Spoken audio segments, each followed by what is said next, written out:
پرچم اسلام ہو جائے۔ الحمدللہ رب العالمین والصلاة والسلام علی خاتم النبیین اما بعد فاعوذ باللہ من الشیطان الرجیم بسم اللہ الرحمن الرحیم الصلاة والسلام علیک یا رسول اللہ وعلی آلک واصحابک یا حبیب اللہ الصلاة والسلام علیک یا نبی اللہ وعلی آلک واصحابک یا نور اللہ۔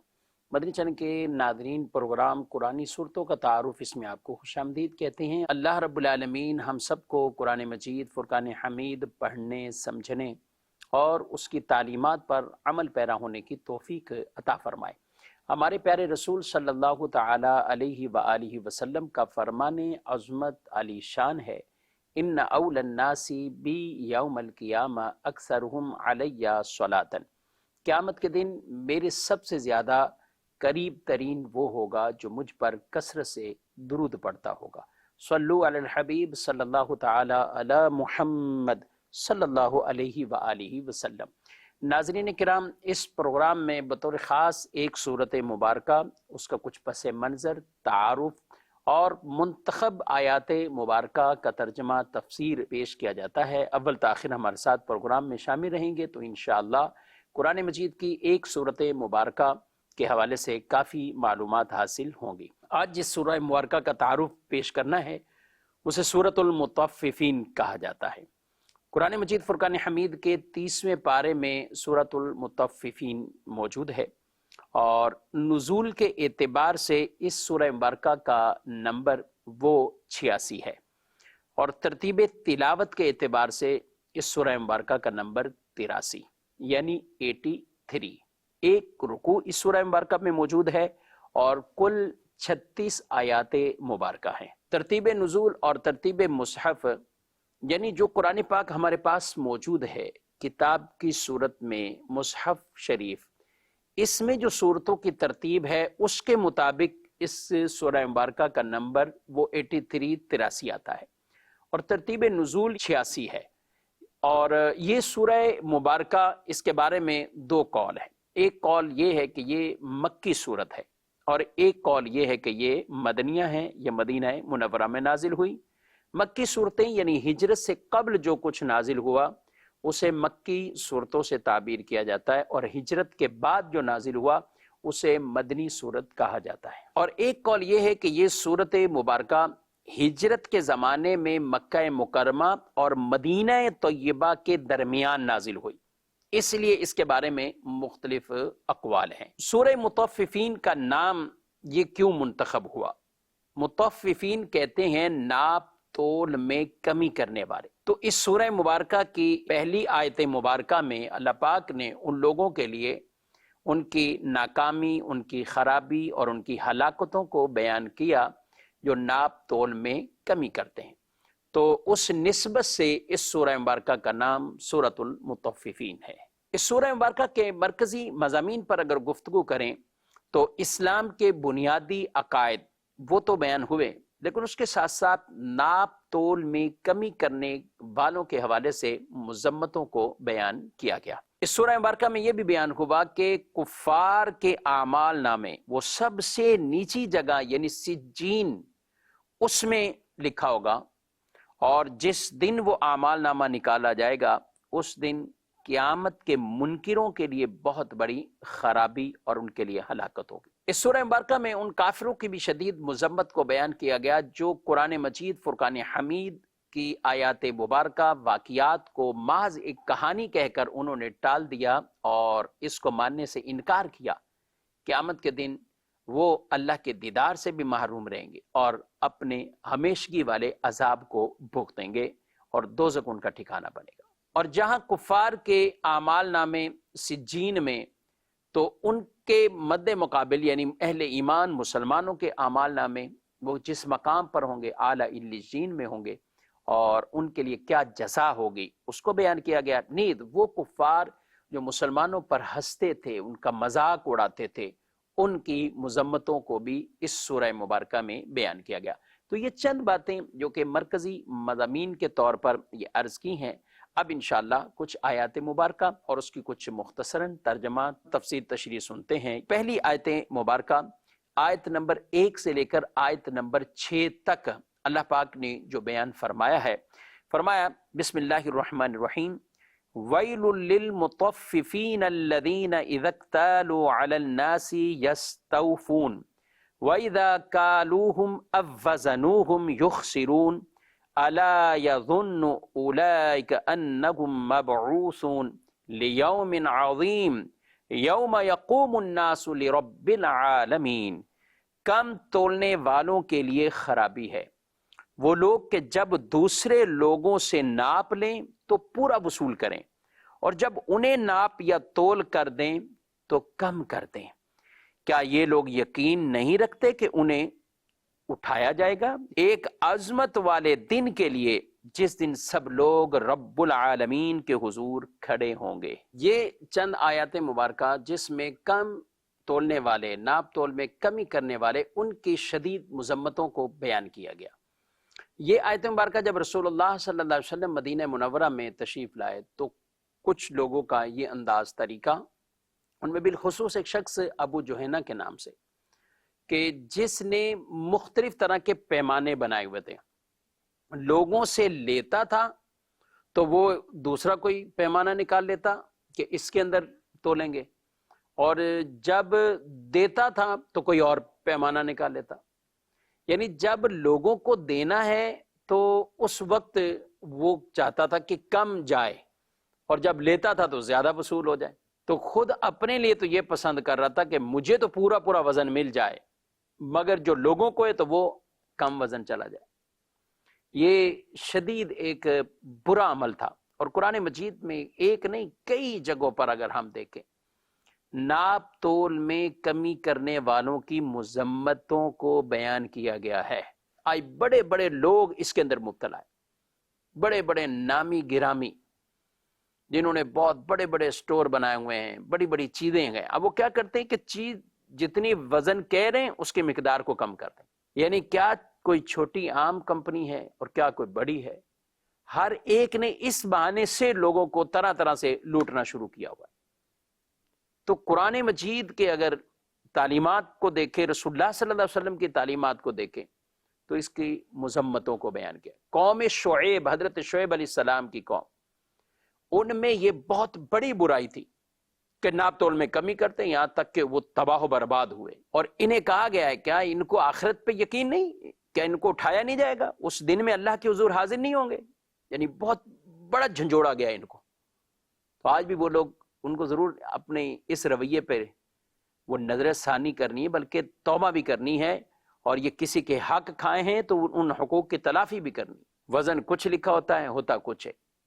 اچھا، دینے والے میں مختلف انداز ہے، کچھ پہلے بٹے، ترازو، اب ان کو بھی لوگوں نے سیٹنگ کی ہوتی۔ ناپ تول میں کمی کرنے والے بعض اوقات جس پلڑے میں سودا رکھنا ہے، سامان رکھنا ہے، اس کے نیچے پہلے سے کچھ چیز باندھ کر اٹیچ کر کے رکھتے ہیں تاکہ وہ خود ہی نیچے ہو جائے۔ اچھا، جن علاقوں میں باقاعدہ کسی برتن میں کوئی چیز دی جاتی ہے، مثلا آپ 1 لیٹر دودھ لینے جاتے ہیں، تو اب 1 لیٹر دودھ جو ہے تو اس کو باقاعدہ وہ وزن نہیں بلکہ اس کا برتن ہے، اس سے ناپا جاتا ہے، تو وہ برتن میں ایسی کچھ کر لیں گے کہ کچھ نہ کچھ گرام کم جائے، اور یوں بالفرض 100 بندوں کو دودھ انہوں نے بیچ دیا تو بالآخر ان کے پاس اتنا۔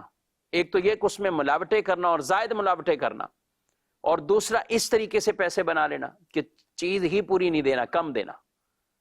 اب بظاہر وہ ایک آدمی کو 1 کلو پر تو کچھ چلے گی چیزیں، یعنی کچھ گرام کم ہے، لیکن جب 100 بندوں کو، 500 بندوں کو، 1000 بندوں نے خرید لیا تو اچھی خاصی ان کے اندر کمی واقع ہو جاتی۔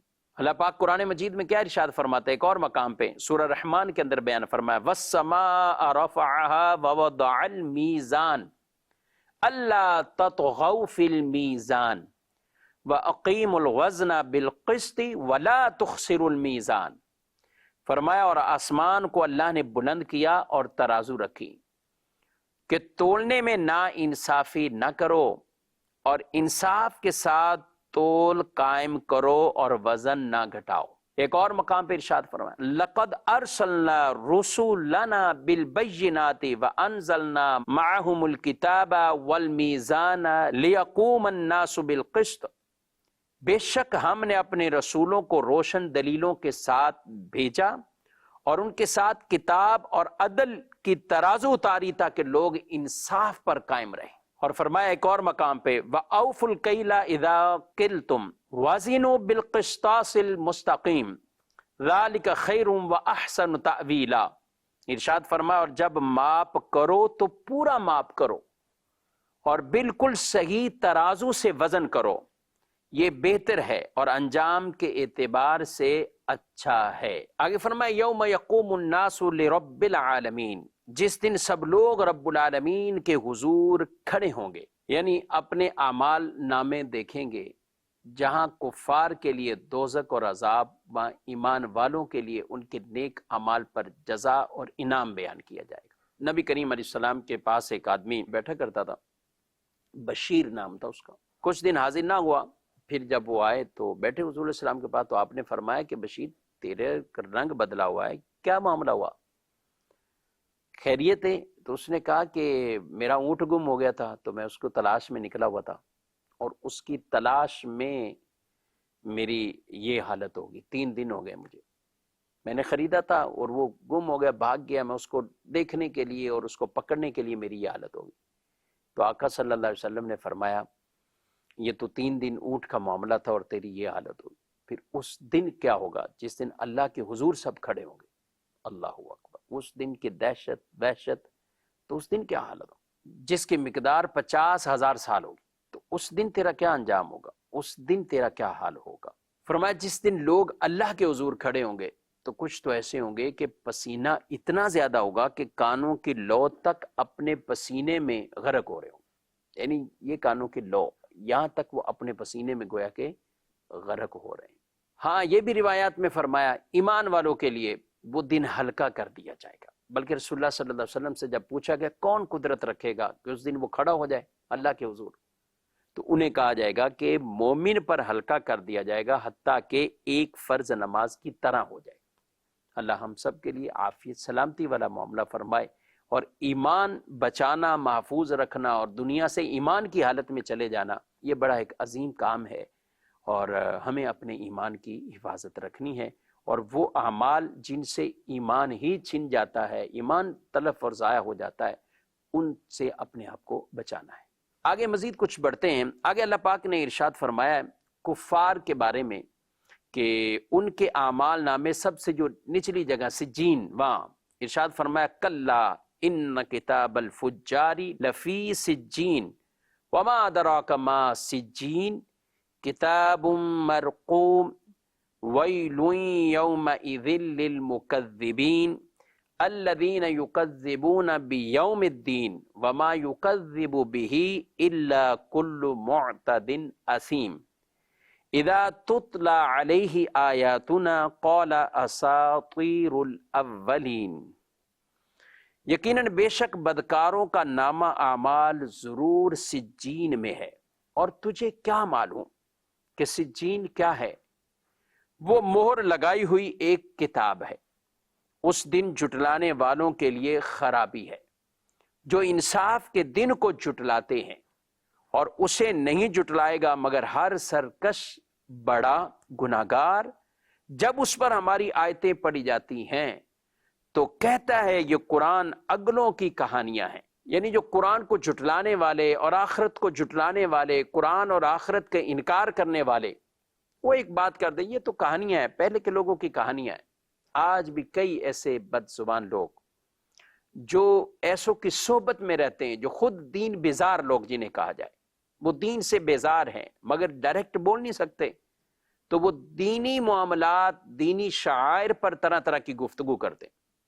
کلمہ گو ہیں، بظاہر اپنے آپ کو کلمہ گو کہتے ہیں کہ ہم بھی مسلمان ہیں، کلمہ پڑھتے سب، مگر اعتراض دینی شاعر پر وہ ایسے سے اٹھاتے ہیں کہ علمان الافی، کبھی قرآن پر، کبھی حج پر، کبھی قربانی پر، کبھی نماز پر، کبھی پردے پر، یعنی وہ طرح طرح کے وہ یہ ان پر کلام کرتے ہوئے نظر آتے ہیں۔ اور ایسے لوگ وہ جن کے مہرے بنے ہوئے ہیں وہ خود اسلام دشمن لوگ ہیں۔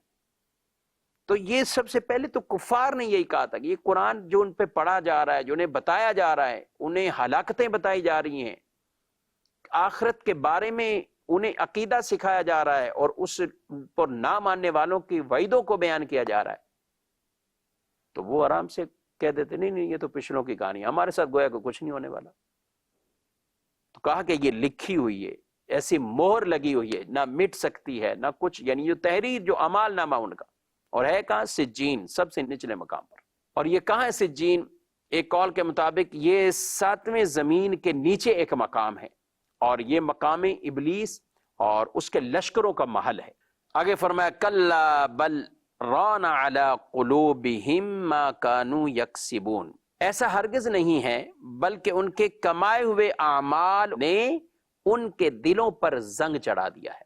یعنی یہ جو آدمی بول رہا ہے، یہ جو کفار نے کہا کہ یہ پچھلے لوگوں کی کہانیاں ہیں، تو یہ کیا ہے؟ کہا دلوں پر زنگ چڑھ گیا. جب دلوں پر زنگ چڑھ گیا تو وہ حق کو بھی قبول نہیں کرتا انسان، پھر اس کے سامنے گویا کہ حق نہیں رہتا. اور یہ یاد رکھیں ناظرین کرام، جب آدمی گناہ کرتا ہے تو اس کے دل پر بھی ایک نشانی لگ جاتی ہے، ایک زنگ گویا کہ لگ جاتا ہے.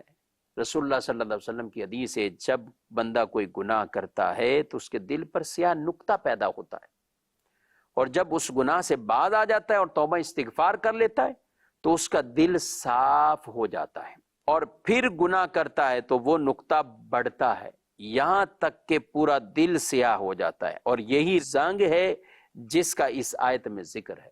کلا بل ران، یعنی یہ وہ زنگ ہے جو سیاہ نقطہ لگ رہا ہے، یہ وہ زنگ ہے. اور جب آدمی کا دل پورا کالا پڑ جاتا ہے پھر نیکی کی بات اثر نہیں کرتی، پھر پتہ نہیں طرح طرح کی باتیں ہوں تو وہ لوگوں پر پھر کوئی واعظ نصیحت وہ پھر اثر نہیں کرتی، اور یہی اس کے لیے تباہی ہے، یہی اس کے لیے بربادی ہے. ہاں توبہ کر لیتا ہے، توبہ کرے، اللہ کا ذکر کرے، سچی توبہ ہو تو یہ زنگ کو دور کرتی. یہ چیزیں کثرت تلاوت یہ زنگ کو دور کرتی.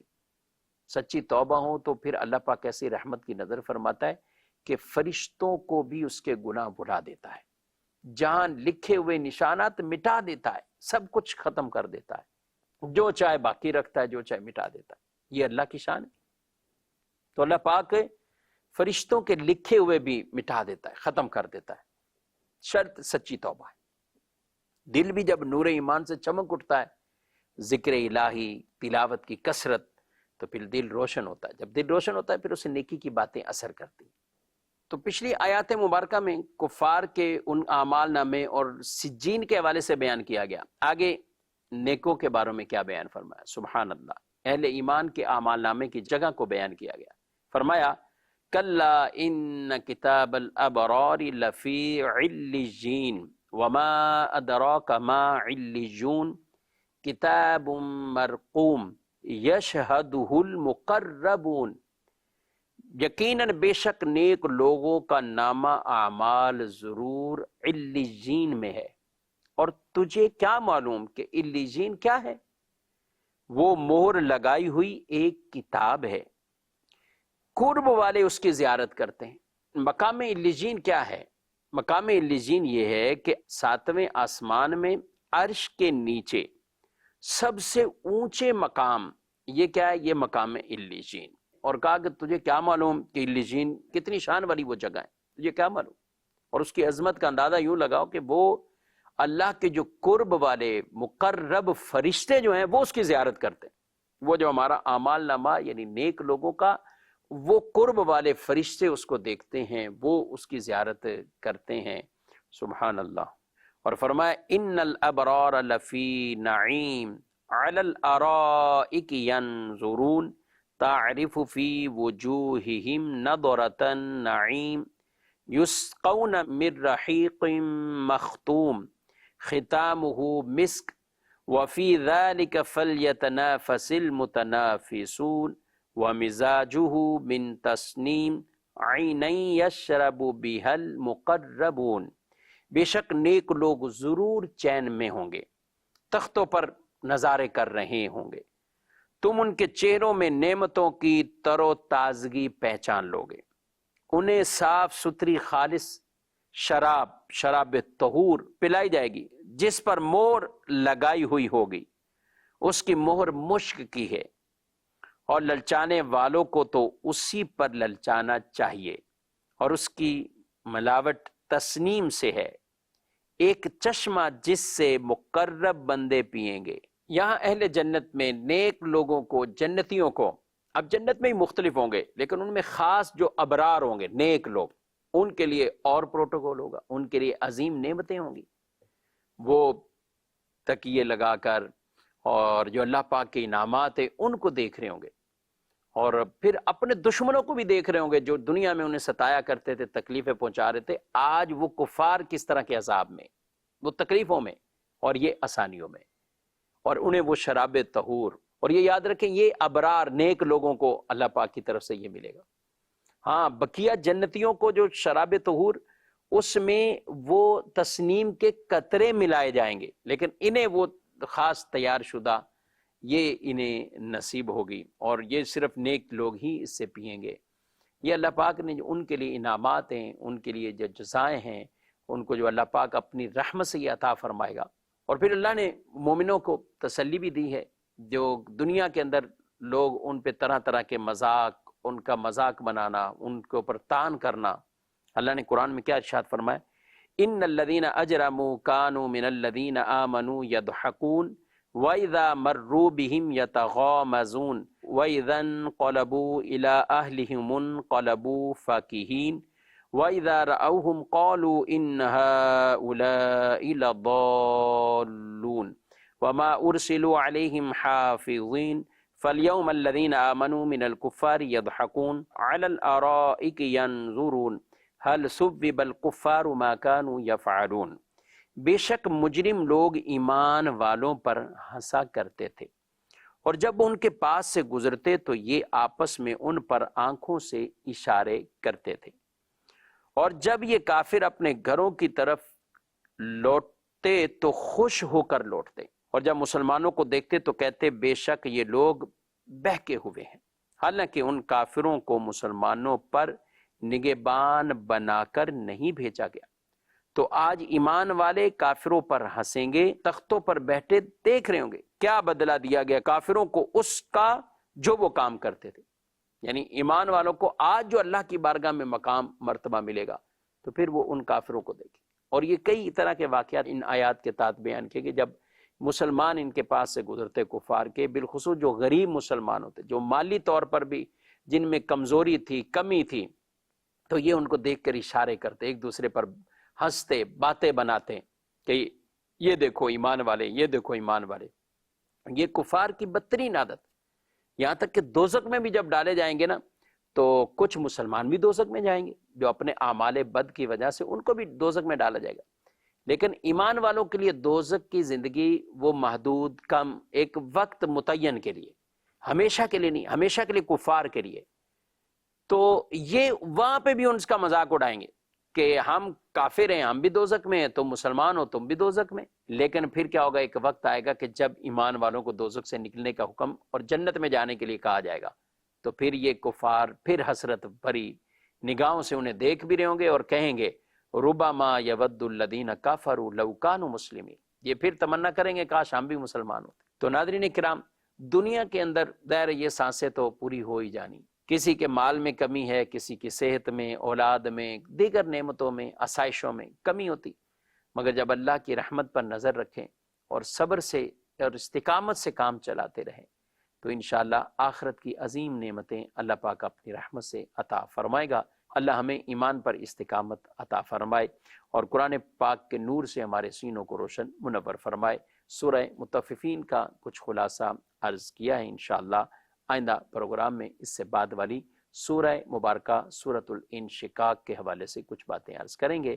اللہ عمل کی توفیق دے. آمین بجاہ النبی الامین صلی اللہ علیہ وسلم. یہی ہے آرزو تعلیم قرآن عام ہو جائے، ہر ایک پرچم سے اونچا پرچم اسلام ہو جائے.